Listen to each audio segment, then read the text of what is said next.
Assalamualaikum warahmatullahi wabarakatuh. Saudara sekalian, pada pertemuan minggu ini terpaksa saya melakukan secara asinkronus karena ada beberapa agenda yang harus eh, kami selesaikan, sehingga saya ini akan melanjutkan materi kuliah kita minggu yang lalu. Ya. Topik kita pada pertemuan kali ini adalah hubungan hukum antara hukum internasional dengan hukum nasional.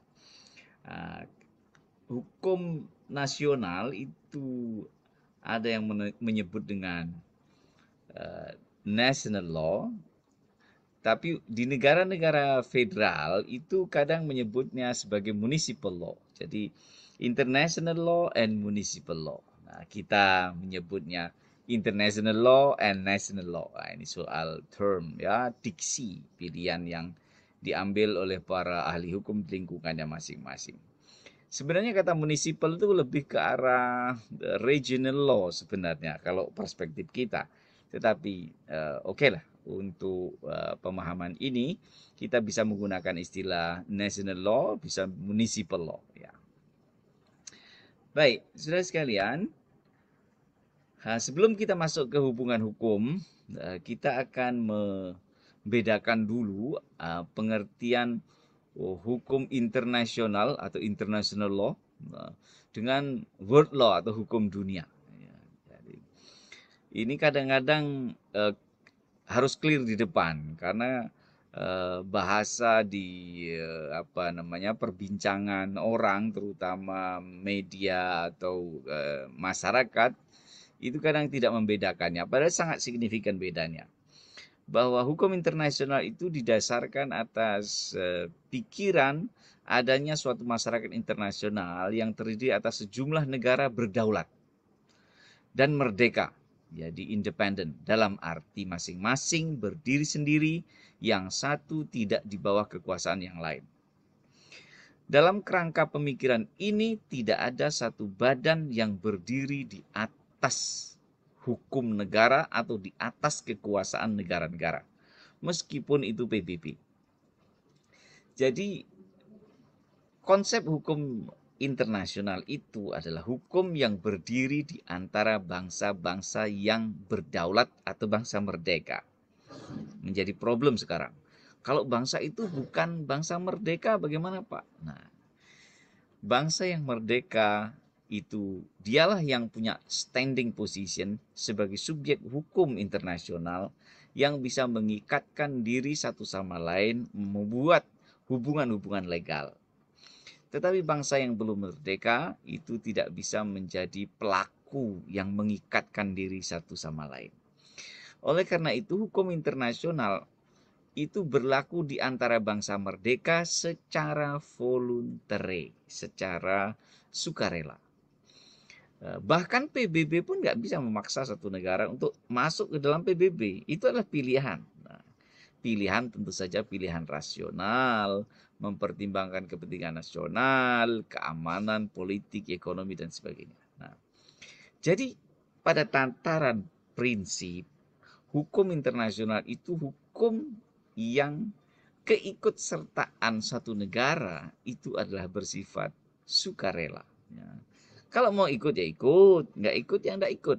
Tapi ingat resikonya Anda sebagai bangsa merdeka harus menanggung sendiri. Ya. Pilihan untuk ikut dan tidak ikut itu bebas, tetapi akibatnya tentu saja sangat berbeda. Nah, itu pilihan politik. Nah, jadi hukum internasional tidak ada hierarkinya. Jadi nggak boleh apa namanya PBB memaksakan hukumnya. Sebenarnya nggak boleh, ya. Sebenarnya nggak boleh. Dan negara-negara sekali lagi bebas untuk mengikuti atau tidak mengikuti. Nah, berbeda sekali dengan yang disebut dengan hukum dunia. Hukum dunia atau world law konsepnya adalah atau mazhab hukumnya ini adalah hukum eh, analogi dari hukum constitutional law. Ya. analogi dari hukum tata negara yang hierarkis. Sehingga world law itu mereka orang-orang idealis yang menginginkan dunia ini terdiri dari tatanan yang rapi. Dari hukum nasional dan internasional itu mengenal hierarki. Nah, hierarki tertingginya adalah hierarki hukum internasional. Lalu hukum nasionalnya manut semua. Nah, hukum lokalnya manut semua. Nah, jadi dari internasional, nasional, dan lokalnya itu manut semua. Nah, tatanan hukum yang seperti ini istilahnya ada hukum yang ada di hierarki tinggi, ada hukum yang tersubordinasi. Ya, jadi yang tersubordinasi mana? Ya, praktis hukum-hukum yang nasional itu akan kalah dengan hukum dunia. Dulu zaman The Holy Roman Empire masih berkuasa, makanya diputuskan di dalam hierarki Westphalia supaya nggak ada hierarki ini gitu. Itu yang berlaku hukum model seperti ini, sehingga ada hukum kepausan yang itu bisa membypass, bisa mengalahkan hukum-hukum nasional. Atau zaman mereka yang menginginkan misalnya dunia Islam berada di satu hukum yang disebut sebagai dustur. Dustur itu adalah konstitusi dunia. Di bawah satu imperium besar, negara-negara yang lain sebagai federal gitu ya. Itu juga termasuk hukum dunia sebenarnya. Ya. Jadi world law itu asumsinya negara-negara berada di bawah subordinasi hukum internasional. Ini para idealis yang menginginkan khilafah, yang menginginkan imperium besar, yang ingin menghidupkan revivalism, ya, cita-cita zaman abad pertengahan, yang menginginkan The Holy Roman Empire, yang khilafah Utsmani, itu kerangkanya hukum dunia, world law. Jadi semuanya harus menginduk pada hierarki hukum besar. Ini tidak berlaku sekarang. Ya. Ini adalah sejarah. Yang berlaku sekarang adalah international law yang tidak ada hierarki. Tidak ada hierarki. Jadi hukum dunia dan hukum internasional gimana? Berbeda. Hukum internasional itu dasarnya volunteer, tidak ada hierarki. Tapi kalau hukum dunia atau world law, asumsinya constitutional law. Jadi ada dustur, undang-undang dunia itu. Enggak ada, sekarang tidak berlaku itu. Ya, karena mengharuskan ada hierarki dan subordinasi. Semua hierarki ada subordinasi karena ada di level atas dan bawah. Tidak ada lagi sekarang. Ya. Baik, saudara sekalian. Lalu bagaimana hubungan antara hukum internasional dengan hukum nasional atau hukum internasional dengan municipal law? Ya, dalam kalau orang Eropa menyebutnya begitu. Ini ada dua aliran hubungan hukum antara hukum internasional dan hukum nasional ini. Mazhab pertama namanya mazhab dualisme. Menurut paham dualisme ini yang bersumber pada teori bahwa daya ikat hukum internasional itu bersumber pada kemauan negara. Nah, voluntaris pada hukum internasional tadi ya. Antara hukum internasional dan hukum nasional merupakan dua sistem atau perangkat hukum yang terpisah satu sama lain. Jadi ini pisah. Nah, kalau hukum internasional mau diberlakukan di dalam hukum nasional, itu bagaimana ceritanya? Nah, itu ada istilah domestikisasi hukum internasional menjadi hukum nasional. Itu nanti yang Anda akan kenal sebagai ratifikasi, ratify. Jadi hukum internasional di sebelah sana, hukum nasional di sebelah sini. Dualisme, jalan bareng-bareng. Nah, kalau mau jalan, bagaimana hukum internasional dijalankan di Indonesia misalnya? Itu nggak bisa dari perjanjian misalnya konvensi Wina langsung dipakai ini misalnya protokol Kyoto tentang lingkungan atau Paris Agreement tentang lingkungan, nggak bisa itu langsung dikaitkan dengan pajak industri, langsung gitu. Nggak bisa. Kenapa? Karena di sebelah sana hukum internasional, di sebelah sini hukum nasional. Nah, gimana cara bisa masuknya? Ada jembatannya, namanya ratifikasi hukum internasional menjadi hukum nasional. Jatuhnya nanti adalah undang-undang nomor sekian yang berisi ratifikasi perjanjian internasional tentang ini di sini. Itu namanya ratifikasi. Perbatasan juga begitu. Delegasi Indonesia dan delegasi Malaysia melakukan perjanjian, ditandatangani Menlu atau presiden, jebret gitu. Itu baru hukum internasional. Tahap pertama. Itu sudah selesai, Pak. Belum final. Masih harus diratifikasi atau disahkan oleh parlemen atau DPR RI kalau Indonesia. Jadi hukum internasional mau berlaku dalam hukum nasional melalui proses ratifikasi. Ya. Nanti Anda akan mengenal ada yang lain namanya aksesi dan itu nanti saya ngomong yang ratifikasi dulu. Ya. Baik, itu yang madzhab dualisme. Hukum nasional di sebelah sini, hukum internasional di sebelah sana. Jalan bareng-bareng. Nggak ada paksaan. Ya, seperti tadi di hukum internasional tadi. Tapi ada mazhab lain, ya, namanya mazhab monisme. Mazhab monisme ini ya, menyatakan bahwa hukum nasional dan hukum internasional itu satu bangunan hukum. Seperti kayak mazhab word law tadi itu. Itu satu bangunan hukum yang terpisah satu sama yang satu dengan yang lainnya itu adalah tidak bisa dipisah-pisahkan, ya. Karena hukum internasional, hukum nasional, hukum munisipal atau regional law, local law itu sama-sama mengatur kehidupan manusia. Sehingga kalau baik di tingkat internasional, tentulah itu baik di tingkat lokal, baik di tingkat nasional. Bukan yang ada di atas bertentangan dengan di bawah. Gitu. Jadi mestinya antara hukum lokal dengan internasional itu satu bangunan. Nah, itu aliran itu namanya monisme. Monisme, mono. Nah, kalau tadi dualisme. Ini monisme. Nah, aliran monisme ini ada pendukungnya cukup besar. Terutama di Eropa ketika Uni Eropa menguat.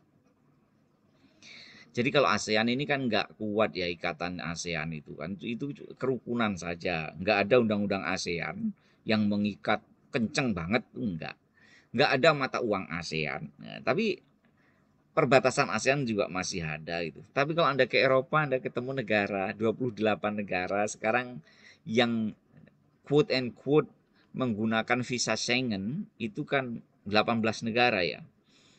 Itu satu visa Anda masuk Belanda, Anda bisa masuk Jerman, Anda bisa masuk Prancis. Ke Inggris nggak Pak? Inggris sudah keluar dengan nama Brexit itu loh. British exit. Nah, dia keluar sehingga dia tidak menggunakan visa Schengen.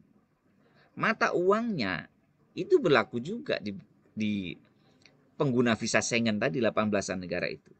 Namanya euro. Euro itu berlaku di Anda bawa euro itu bisa makan kenyang di seluruh negara Eropa ya, yang menganut visa Schengen, yang terikat kuat di dalam Uni Eropa. Berlaku di Prancis, Spanyol, ya mana-mana lah, Belanda itu namanya mata uangnya sama euro, visanya sama Schengen. Sehingga mereka itu keluar masuk ke 18 negara Eropa itu bebas kayak kita masuk ke provinsi di Indonesia ini aja. Ya, periksa lewat saja, nggak perlu ngurus visa. Ya. Ya, makanya kalau Anda mau ke Eropa itu ngurus visanya agak sedikit lama karena Anda harus diperiksa retinanya, diperiksa agak detail lah nih visa Schengen. Tapi begitu dapat visa Schengen, Anda tidak hanya masuk satu negara, Anda diizinkan masuk ke 18 negara. Nah, jadi lebih gampang. Kita rekreasi ke Eropa lebih mudah, naik ke sana kemari naik naik tramnya itu ya, naik keretanya itu bebas kita. Jadi Nah, ASEAN juga begitu kan, Pak? Oh ya, ASEAN, tapi itu apa namanya? Tidak sebebas negara-negara Eropa ya. Kemudian uangnya itu loh, uangnya itu. ASEAN kan masih nggak punya mata uang sendiri. Nah, mereka punya mata uang sendiri. Nah, jadi Uni Eropa itu memang sebuah apa ya? Itu supranegara itu. Mereka punya di Jakarta itu ada kedutaan besar Belanda, kedutaan besar apa namanya Jerman, kedutaan besar Prancis. Tetapi ada juga namanya kedutaan besar Uni Eropa. Loh, emang Uni Eropa negara. Ini memang apa namanya? Uni Eropa ini organisasi internasional yang sangat solid. Bahkan lebih solid dari PBB. PBB punya mata uang, nggak punya. Uni Eropa punya mata uang itu. Mereka punya mata uang sendiri. Jadi sangat solid ya Uni Eropa. Tapi asas masuk Uni Eropa itu juga voluntary, boleh masuk, boleh keluar. Karena tadi itu asas hukum internasional itu adalah voluntary. Nah, kembali ke monisme di negara yang seperti diikat kuat seperti di Uni Eropa itu pendukung monisme besar. Kenapa? Ya, apa yang diputuskan oleh parlemen Uni Eropa, ada parlemen Uni Eropa, itu akan mengikat negara-negara Uni Eropa. Kemudian krisis di negara-negara kayak ini kan sebenarnya krisis itu Italia, krisis itu kan bangkrut. Portugis nyaris, Yunani krisisnya dalam banget. Itu mereka dibantu oleh Uni Eropa ya dengan skema-skema ekonomian mereka, perekonomian mereka. Nah, ini jadi di negara yang sangat solid ini, organisasinya, di negara-negara yang kawasannya solid, itu pendukung monisme besar sekali. Nah, yaitu penyatuan, ada hierarki antara hukum nasional dan internasionalnya. Sehingga mereka membedakan, tapi mereka nggak sepakat di beberapa titik. Ada yang menyatakan bahwa oke, monisme apa namanya hukum internasional dan hukum nasional itu satu, tetapi yang harus diutamakan adalah hukum nasional. Nah, itu ada yang punya begitu. Jadi sama-sama oke, ini hukum nasional dan hukum internasional itu satu kesatuan. Tetapi mana yang lebih diutamakan? Ada yang punya pendapat. Yang diutamakan hukum nasional dong, kan itu yang apa namanya kedaulatan murni kita. Gitu. Sehingga hukum internasional harus kita seleksi. Nah, itu yang disebut dengan monisme dengan primat hukum nasional. Saya ulangi, monisme dengan primat hukum nasional. Jadi, oke, apa namanya monisme, ada satu kesatuan, tetapi yang nasional diutamakan. Gitu. Di lain pihak ada yang mengatakan, loh kalau nasional diutamakan, itu apa artinya kita membentuk Uni Eropa? Nanti tetap warnanya macam-macam gitu. Bagaimana hasil parlemen Eropa bisa tidak berlakukan di satu negara dan dilakukan negara yang lainnya? Ini kan tidak benar macam ini. Nah, kalaupun ada perbedaan, maka yang diacu adalah hukum internasionalnya, bukan hukum nasionalnya. Nah, paham monisme yang meletakkan hukum internasional lebih diutamakan, itu namanya monisme primat hukum nasional, internasional. Primat hukum internasional. Jadi primat itu kan prime, prime itu kan yang diutamakan. Itu. Manusia itu primata paling hebat misalnya, primat itu jadi yang diutamakan ya, ya. Primat, primata manusia ya, prim yang diutamakan ya. Jadi monisme meskipun sama-sama monisme ada dua jenis. Primat hukum nasional yang diutamakan hukum nasional. Ada yang monisme primat hukum internasional yang diutamakan hukum internasional. Nah, untuk kedua hal ini Ini prakteknya hukum nasional lebih kuat. Nah, meskipun sama-sama menganut primat, hukum nasional itu lebih kuat. Ya. Kecuali di negara-negara yang lemah secara ekonomi, yang kehidupan budgetnya dibantu oleh multinasional atau multilateral. Oh, tempatmu bangkrut, kamu kalau nggak mau merubah APBN-mu begini, kamu nggak tak kasih bantuan. Otomatis negara itu merubahnya. Itu yang terjadi di mana? Di Yunani dan Italia. Ya, saya katakan di Yunani. Jadi, ya, lawmaker di tingkat nasional itu bisa didikte. Kalau kamu nggak mau merubah skema APBN-mu begini, maka kami nggak kasih bantuan. Itu tekanan sebenarnya. Nah, akhirnya ya meskipun beda secara nasional dia harus manut pada aturan yang ada di tingkat internasional. Nah itu kalau dalam negara yang lemah-lemah begini defisit, jadi makin lemah ekonomi satu negara, itu dampaknya itu nggak bisa menegakkan primat hukum nasional. Saya ulangi, negara yang kebanyakan utang, lemah, itu nggak bisa menegakkan primat hukum nasional. Nah, dia akan ditekan oleh yang namanya primat hukum internasional. Ini soal kehidupan, jadi bukan suka nggak suka, itu tuh kenyataan. Gitu. Oke, tapi kita kan bangsa merdeka, Pak. Iya, merdeka 100% lah sekarang mulah. Tetapi itulah kenyataannya. Ya, seperti itu.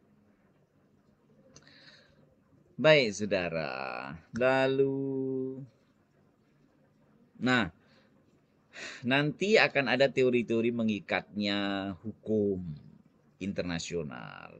Ini teori, Anda baca-baca saja ya. Jadi untuk pemahaman Anda tentang teori mengikatnya hukum nasional internasional kepada hukum nasional itu ada yang mengacu secara filsafatik pada hukum negara, pada hukum alam, natural law, ada yang teori voluntaris yang tadi saya katakan voluntaris itu adalah